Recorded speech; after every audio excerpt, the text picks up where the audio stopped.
Bonjour Baptisena, je vois qu'il y a une seule personne connectée. Bonjour. Bonjour, professeur. Bien, donc je vois qu'il y a une personne, donc on peut déjà commencer et puis je vous attends très très bien. Vous n'êtes pas dans le... D'accord. Ah bon, ça va. On va commencer, les autres vont nous rejoindre. Mais jusque-là, je vois qu'une personne, bon, on pourra peut-être attendre même 2 minutes. Moi, je suis en train de suivre le cours à la maison. Les autres sont dans l'auditoire. Sûrement, ils essayent De de se se connecter. connecter. Ah ben ça c'est Oui. bien. Bon, je suis en train de faire un message au chef de promo, ben, il ne réagit pas. Ben, on va patienter juste 2 minutes. Et ça sera D'accord. comme hier. C'est comme hier, nous avons de temps en temps, si ça coupe, on relance après 40 minutes.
Bon, aujourd'hui, nous allons voir le cinquième chapitre que nous avons intitulé Conflits sociaux. Alors, dans une société animale, les conflits découlent de la compétition. Donc, comme ça peut se résumer. Dans la société animale, les conflits découlent de la compétition. Et en plus de la compétition, nous avons aussi, rappelez-vous, dans le chapitre sur l'organisation sociale animale, nous avons parlé de la distance critique individuelle. Et nous avons dit que la distance critique individuelle découle de deux tendances: attaquer ou éviter l'adversaire.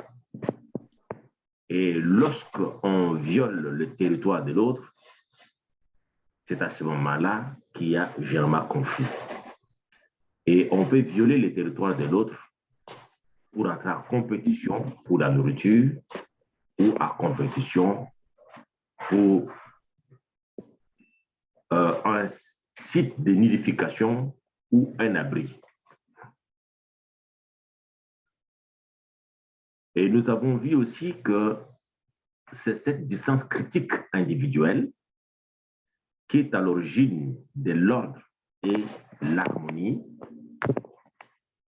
dans une société. C'est cette distance critique individuelle qui est à la base de l'organisation sociale animale. Et on a vu deux types d'organisation, la hiérarchie sociale et la territorialité. Alors, lorsque cette distance critique individuelle n'est pas respectée, il y a souvent compétition. Et c'est la compétition qui est à l'origine des conflits sociaux. La compétition, comme je le disais, pour la recherche, la compétition, par exemple, pour les ressources du milieu, c'est comme nous avons souvent des conflits armés pour l'exploitation de coltan, par exemple, conflit de compétences, ce que nous avons vu, par exemple, conflit pour devenir leader, donc conflit de leadership. Donc, nous avons plusieurs conflits, mais qui se résument par la compétition. Lorsqu'il y a conflit, il y a compétition. Donc, il y a des cas où la compétition se traduit par une agression. Et un conflit comprend plus d'étapes. Mais nous allons revenir plus loin pour développer ces différentes étapes. Nous avons l'émission d'un comportement agressif. Donc, si nous sommes dans le monde des animaux, dans la société animale, donc vous avez l'émission d'un comportement agressif. Par exemple, menace visuelle, menace vocale, tape, claque, charge le morceau d'un individu appelé agresseur. Et la réponse contre-attaque, fuite, soumission de l'individu qu'on appelle agresseur. Donc ça, c'est en quelque sorte le conflit. Donc, nous avons l'émission d'un comportement agressif. L'individu qui émet ces comportements agressifs, menace visuelle, menace vocale, tape, claque, charge, morsure pour le cas de serpent, c'est cet individu-là qu'on appelle agresseur. Par exemple, lorsque nous parlons des agresseurs à l'est de la République démocratique du Congo, il s'agit des individus qui viennent tuer les autres. Quand les autres viennent armés, on vient tuer nos frères pour les ressources, pour exploiter les ressources, les coltans, pour exploiter tout ce qui est comme minerai. Ces individus-là qui entrent sans invitation, les intrus, on les appelle les agresseurs. Nous avons des Maïmaï depuis l'époque de Mobutu qui résistent aux attaques de ceux qui viennent les tuer, on les appelle, ce sont des individus agressés. Donc, nous avons deux types, nous avons dans un conflit deux types de personnages, les agresseurs et les agressés. C'est à ce moment-là qu'on parle d'un conflit qui découle souvent de la compétition. Alors, quelques-uns des cas de conflit. Quelques-uns des cas de conflit. Nous avons le conflit entre parents et descendants, et généralement chez les vertébrés. Et ces conflits découlent souvent dans le sévrage chez les babouins. Et ça se manifeste par les cris perçants de jeunes brutalement repoussés par leur mère lorsqu'il y a sévrage. Nous avons aussi l'influence de l'âge. Nous avons l'influence de l'âge. Et selon la théorie des conflits, la durée de l'investissement parental est plus longue chez les parents âgés. Nous avons deuxième type de conflit, conflit entre parents. Les conflits entre parents, c'est le cas des oiseaux. Alors, on nous donne quelques exemples ici, chez les mésanges bleus, Parus ciruleus. Donc, il a été démontré que la date du début de l'incubation est la source des conflits entre les reproducteurs. Alors, une couvée synchrone, donc la femelle commence à couver après la ponte de tous les œufs, pousse le mâle à s'occuper de toute la nichée jusqu'à la vol des poussins. Et c'est à l'avantage donc de la femelle. Alors, conflit entre parents, toujours dans le cas des oiseaux, nous avons des couvées asynchrone.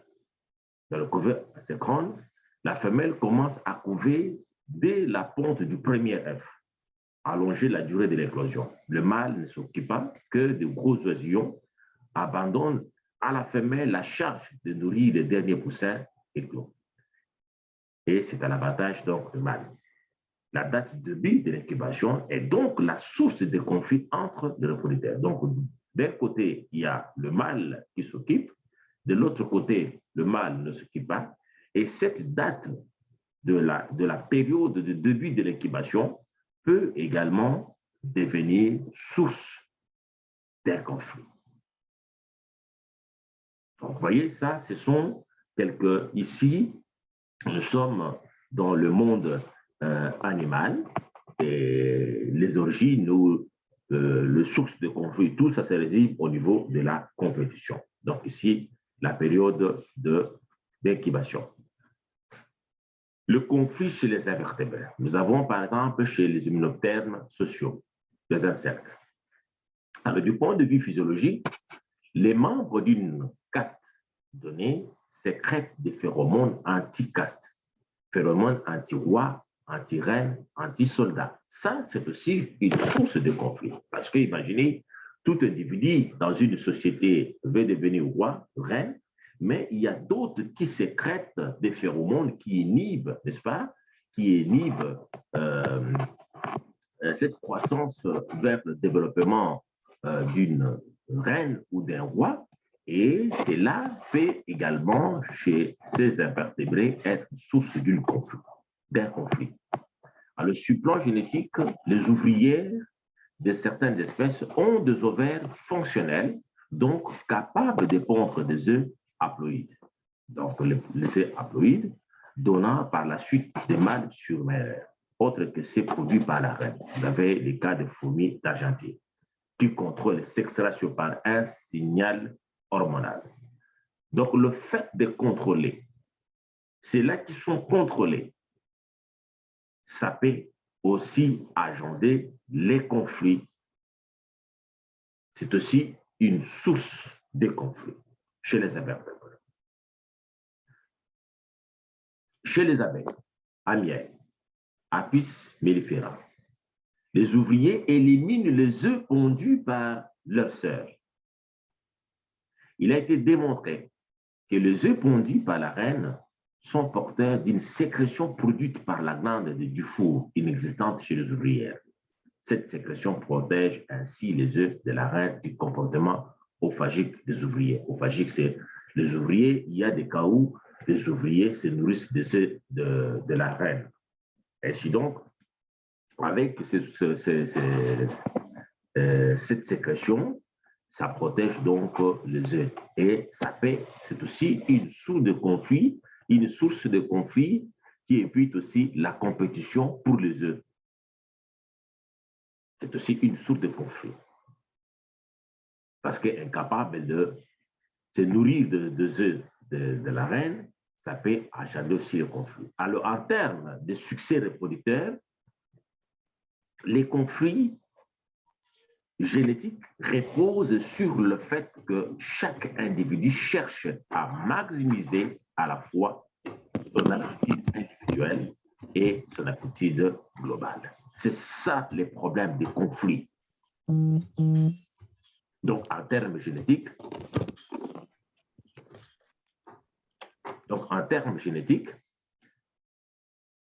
en termes de succès reproducteur, les conflits génétiques reposent sur le fait que chaque individu cherche à maximiser à la fois son aptitude individuelle et son aptitude globale. Conflit de compétences. C'est ce que nous sommes en train de voir un peu, ce qui se passe au sein, si vous suivez les informations, au sein de l'IDPS, les problèmes de leadership, avec quand on regarde ce qui se passe entre Jean-Marc Kabound avec le chef de l'État, ça a commencé, on avait l'impression c'était les policiers gèrent avec notre police, mais on voit qu'il y a eu des lettres de démission parce qu'il y a un problème de leadership. Chacun veut contrôler le parti, chacun veut. Mais nous savons que nous avons un seul président. On ne peut pas, dans un pays, même si on est chef d'un parti politique, on ne peut pas avoir deux présidents dans un pays. Vous voyez, ça, c'est aussi une source de conflit où chaque individu cherche à maximiser à la fois son aptitude. Lorsque vous êtes quelque part, dans un territoire, chaque individu cherche à maximiser son appétit individuel, et c'est à ce moment-là que découlent les conflits. Et les conflits, c'est-à-dire qu'il y a un individu qui va chercher à agresser l'autre, qui va chercher à réduire l'autre, il y a l'autre qui va chercher à se défendre. Et vous avez ce qu'on appelle les conflits. Alors, contrôle et résolution des conflits. Nous allons revenir ici. Ici, nous sommes dans le monde strictement animal. Nous parlons de la société animale. Nous allons revenir plus loin lorsqu'on va extrapoler dans la société humaine. Ça sera encore plus intéressant. Alors, ici, nous avons deux auteurs qui nous parlent de contrôle et résolution des conflits dans le monde animal. Nous avons Nagel et Homer en 1974.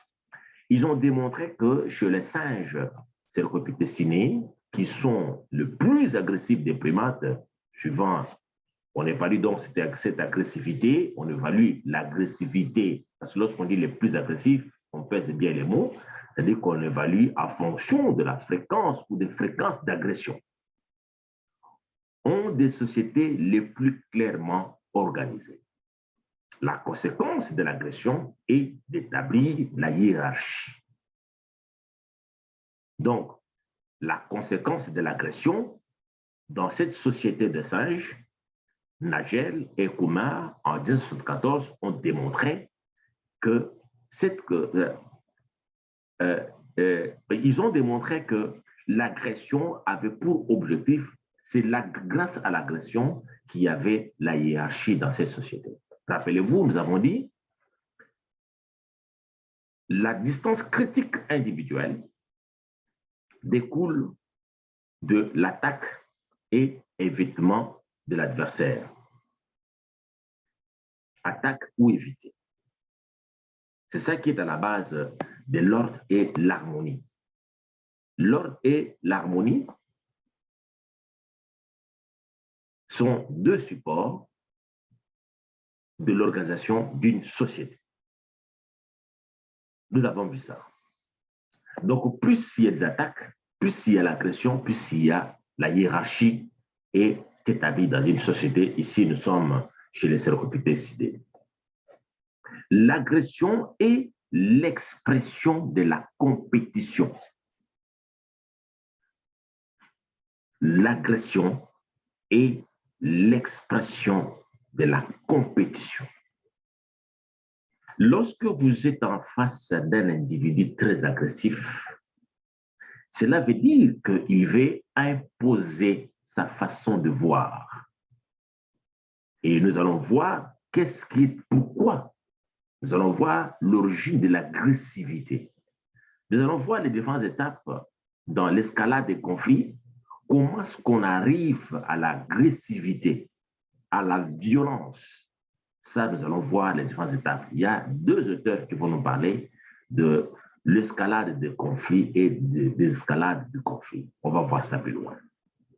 Donc, l'agression est l'expression de la compétition. Et raison pour laquelle, lorsque vous avez un enfant très agressif, lorsque vous avez un ami très agressif, dont la stratégie de la résolution des conflits, il faut commencer par se poser la question, qu'est-ce qui est à l'origine de son agressivité? Pourquoi l'individu est agressif? C'est une très bonne question parce qu'à partir de ces chapitres-ci, pourquoi je vous donne ce chapitre 5, c'est un chapitre qui va vous permettre de devenir des bons médiateurs de la société, les médiateurs. Le médiateur, c'est une fonction très importante qui existe dans presque tous les pays. Peut-être c'est la première fois que vous entendez parler de ces mots, mais il existe des médiateurs dans la société, médiateurs de gens qui sont là pour régler les conflits. Mais pour que vous puissiez régler le conflit, il faut être à mesure de comprendre qu'est-ce qui déclenche le conflit. Pourquoi il y a le conflit? Qu'est-ce qui est à la base de la compétition? Parce que lorsqu'il y a compétition, c'est-à-dire qu'on se dispute quelque chose dans la nature. C'est-à-dire qu'on veut, il y a quelque chose, il y a deux individus ou plusieurs individus qui se disputent quelque chose, une ressource. C'est ça qui est souvent la base. Alors, lorsqu'on décèle cela, c'est ça qui nous permettra, n'est-ce pas, de résoudre un conflit. Et c'est un chapitre très intéressant que je vous disais que vous devez retenir. Comme je vous disais au départ, que l'objectif, n'est-ce pas, nous voulons booster le leadership chez le finissant ou le finaliste en biologie. Nous voulons booster à vous pour que vous compreniez que la biologie ne se limite pas seulement au niveau de la cellule, mais le niveau d'organisation de la biologie est très complexe et qu'un biologiste peut aussi devenir un médiateur de la société. Un individu qui est un bureau, qui est là pour résoudre les conflits à se référant au modèle de sociétés animales. Alors, comment les individus vivant en groupe parviennent à contrôler l'agression et à assurer la cohésion du groupe? Ici, je vous montre les différents types d'agression. L'agression peut être d'abord unidirectionnelle. Et l'agression est unidirectionnelle lorsque un seul des deux antagonistes, les individus impliqués, l'agresseur et l'agressé, présentent des comportements d'agression.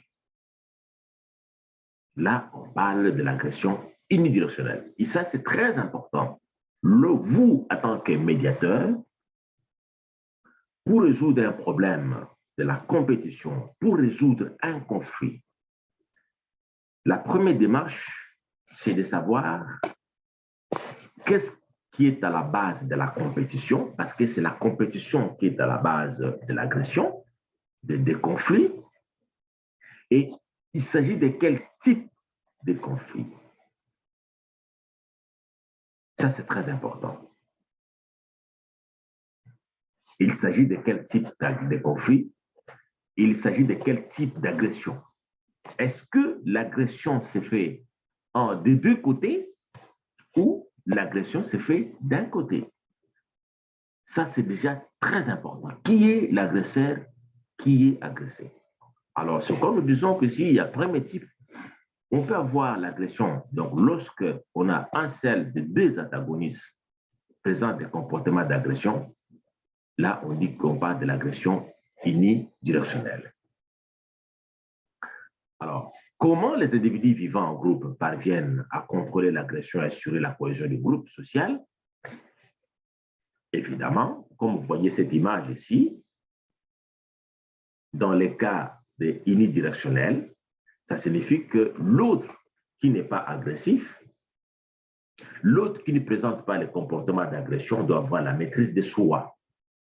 Et pour avoir la maîtrise de soi, nous avons trois règles. On nous donne ici, première règle, c'est poser, observer. C'est-à-dire qu'il faut, dans un conflit, il faut être zen. Lorsque vous constatez que vous êtes en face d'un individu très agressif qui présente les comportements d'agression, un militaire, par exemple, armé, très agressif, un ami très agressif, il faut être zen. Ça, c'est la première règle. Éviter, il faut beaucoup plus observer. Il faut beaucoup plus l'observer quand il parle, laissez-les parler beaucoup. Parce que lorsqu'il parle, il se défoule,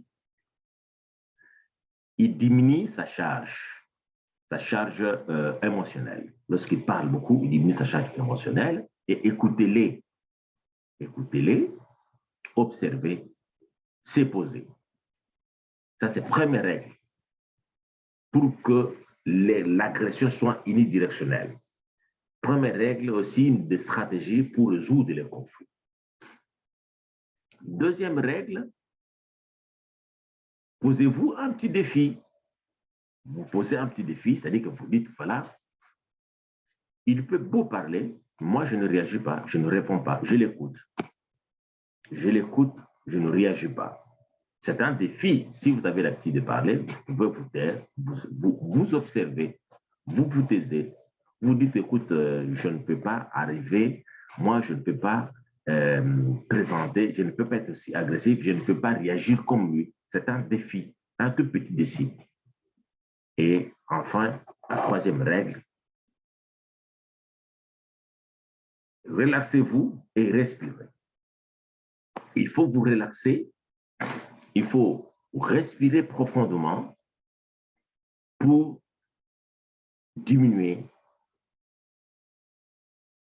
la charge émotive. Vous respirez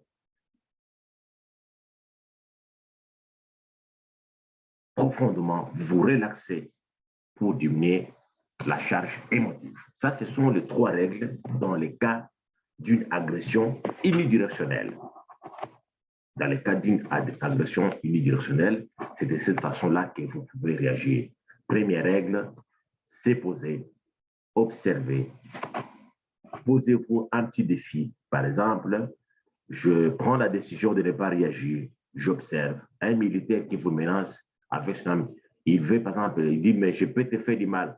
Restez calme, restez zen. Relaxez-vous, respirez profondément, observez.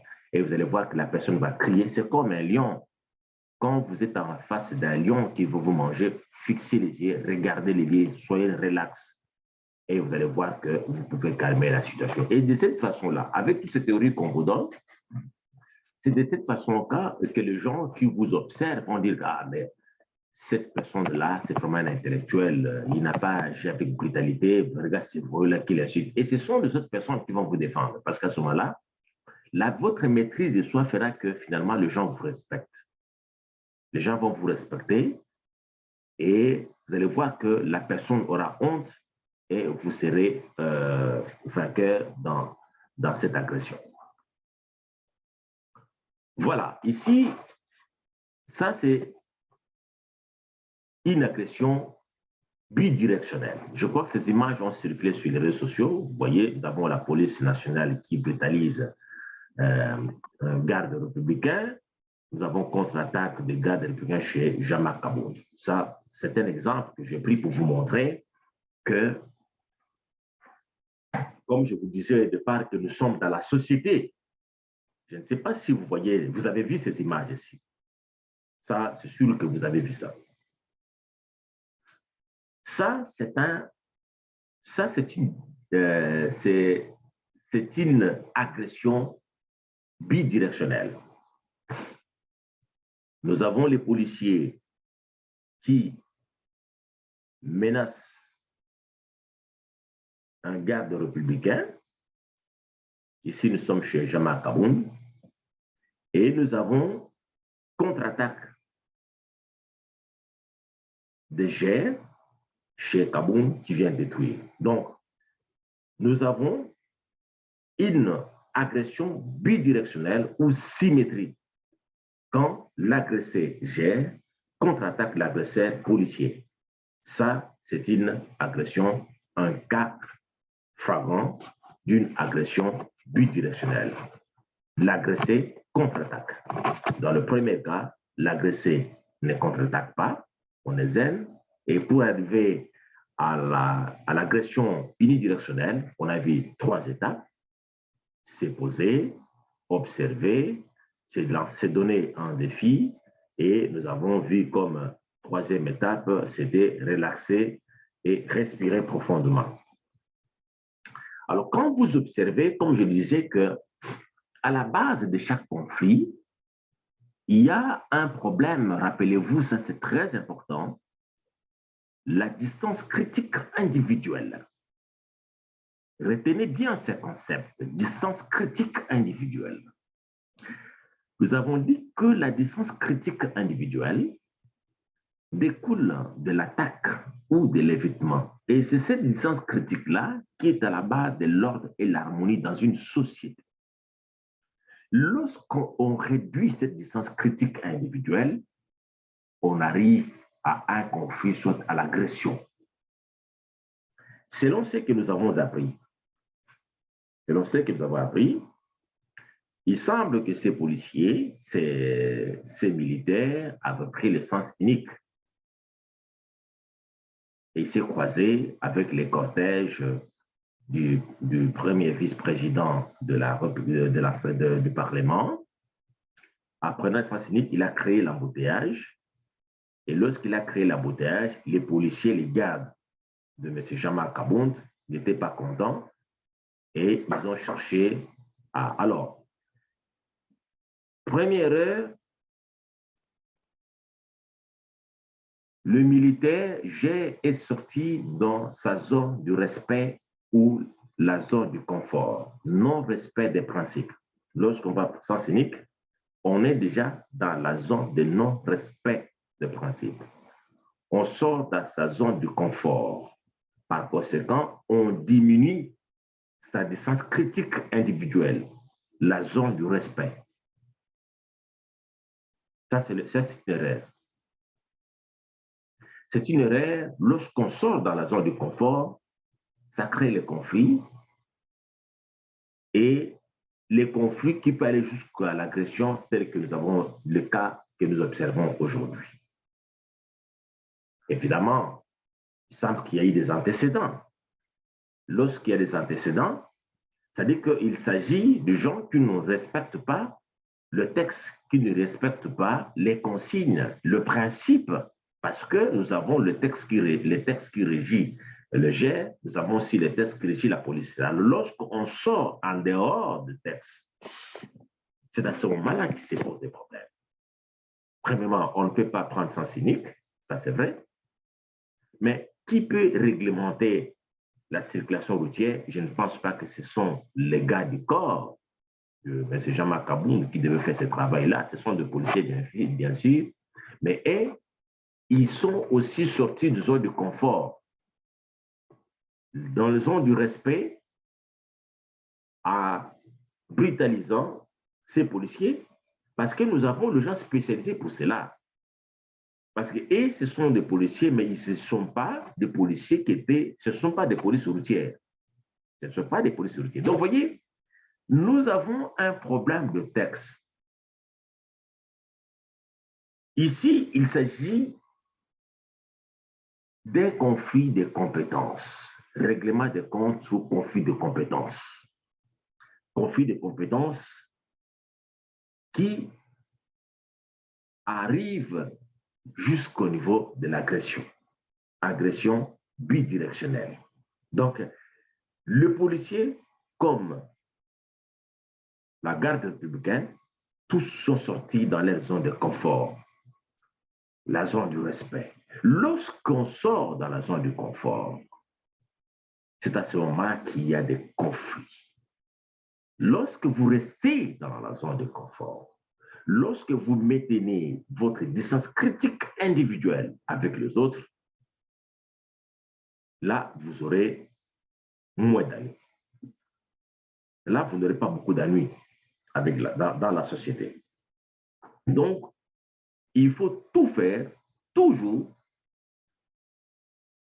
fournir les efforts de rester dans votre zone de confort pour éviter des conflits inutiles, pour que ceci n'arrive pas. Alors ici, maintenant, nous sommes là, nous avons l'agression, donc l'agression bidirectionnelle. Je vous montre dans ce diagramme maintenant comment est-ce qu'on arrive à l'agression, le point 6.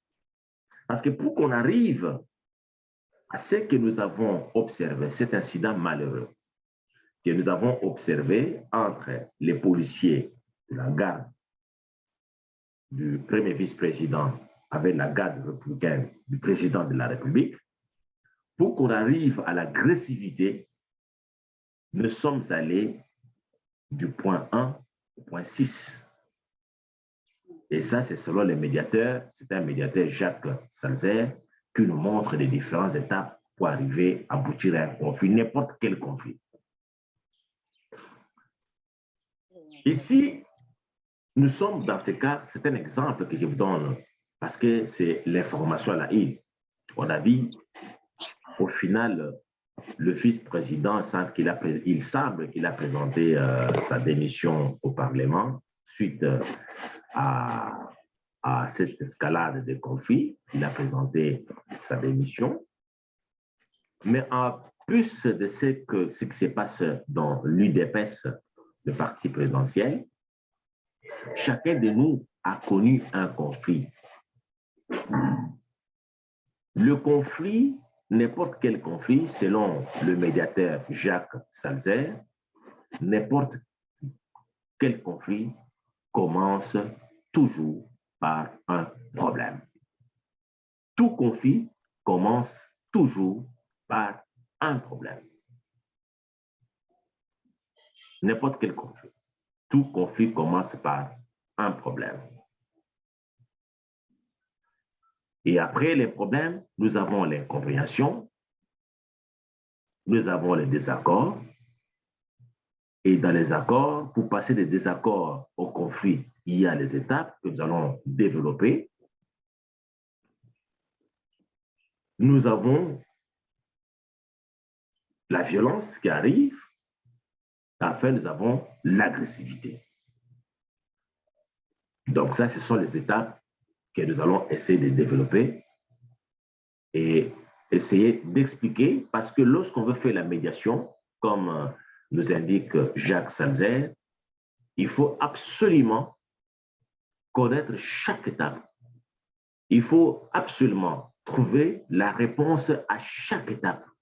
À chaque étape. Première étape, deux individus qui se présentent. Vous voulez faire la médiation, il y a un problème. Deux individus, même pour vous, ou même si vous voulez aider les autres dans la société, il faut savoir, dans un conflit, les gens qui parlent ou qui se battent, il faut toujours savoir quels sont les problèmes. Quels sont les problèmes? Comme je disais, que chaque conflit commence par un problème. Il n'y a pas de conflit sans problème. Et étant donné que chaque conflit commence par un problème, on parle de la ponctuation d'un conflit, la ponctuation du conflit. C'est-à-dire que le point, juste à cet instant où le conflit a commencé, le début du conflit dans notre vie avec les autres, c'est le début du conflit, c'est ça qu'on appelle la ponctuation du conflit. Alors, lorsque vous êtes dans la médiation, il faut commencer par chercher le début du conflit. Et lorsqu'on cherche le début du conflit, ne vous embrouillez pas, même si les gens parlent, mais vous, en tant que médiateur, il faut se poser la question, quel est le début du conflit? La ponctuation. Il semble que pour le cas du premier vice-président du Parlement, que la ponctuation du conflit n'est pas ce que nous avons vu, les images que nous avons vues là, en train de menacer les gardes républicains. Il semble qu'il y ait des antécédents. Bien avant cela, le spectacle que nous avons vu la semaine passée, qu'il y a eu que le garde, toujours le même garde du premier vice-président, avait troué le pneu de garde. Vous imaginez compte, les pneus de la Jeep, des gardes de la maman du président de la République, toujours à Kingaboua. C'est-à-dire qu'il y a eu déjà des antécédents. Donc, le même policier, le même garde, toujours le même premier vice-président, M. Jean-Marc Kabou, avait déjà auparavant trouvé le pneu d'une Jeep des gardes républicaines qui protège la maman, la mère du président de la République. Ça, c'est déjà ce qu'on appelle la ponctuation. C'était ça le début. Lorsqu'on regarde encore dans la ponctuation du problème, il semble même qu'il y ait un problème de leadership au sein de ces partis l'UDPS. Donc, il y avait un conflit de positionnement entre le chef de l'État et le président haï du parti. Ça, je dis, il semble. C'est-à-dire que lorsqu'on dit il semble, c'est-à-dire que lorsque nous suivons toutes ces informations, en bref, ce que nous avons vu ces jours-là, les policiers en train de désarmer un garde républicain, il y a la ponctuation des problèmes, c'est-à-dire que les problèmes ont commencé bien avant. Alors, lorsqu'on veut faire la médiation, il faut chercher la ponctuation du problème. Parce qu'on peut avoir l'impression qu'il y a plusieurs problèmes, mais lorsqu'on regarde au fond de tout cela, on voit par exemple crevaison de pneus des gardes républicains qui protègent la maman du chef de l'État. On regarde évidemment le pneu aussi créé de la scène passée. Mais lorsqu'on regarde au fond, le vrai problème n'est pas le pneu. Le vrai problème, ce n'est pas ce qu'on voit. Le vrai problème, c'est conflit de compétences, conflit de leadership au sein du parti. Au sein du parti, le leadership. C'est un problème de leadership. Alors, lorsqu'il s'agit d'un problème de leadership, c'est un problème très difficile à résoudre parce que dans un parti politique, on ne peut pas avoir de leader. Lorsqu'on cherche le leadership, par exemple, un président d'un parti AI, d'un parti politique avec le président de la République, c'est déjà un danger permanent et c'est très dangereux. Ces conflits peuvent aller jusqu'à l'agressivité.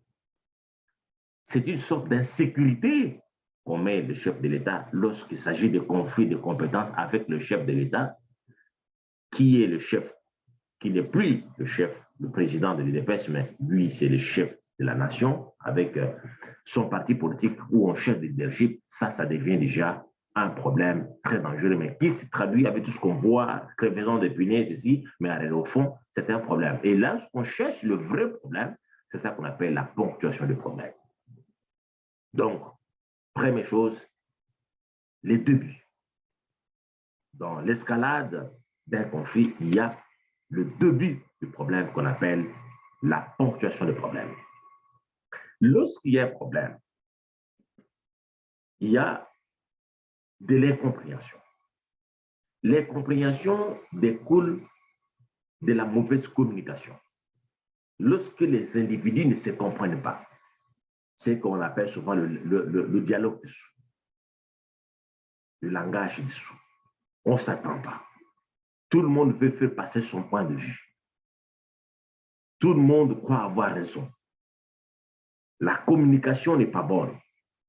Et lorsque la communication n'est pas bonne, vous allez voir dans les images qui circulent pour les policiers disent, vous me menacez. On nous dit, tu dois retourner. Tu ne peux pas prendre ce sens ici. Il résiste. L'autre veut continuer sur le sens unique et les policiers refusent et il se crée ce qu'on appelle de l'incompréhension, de l'imbroglio, la confusion, les problèmes de communication, ça se pose.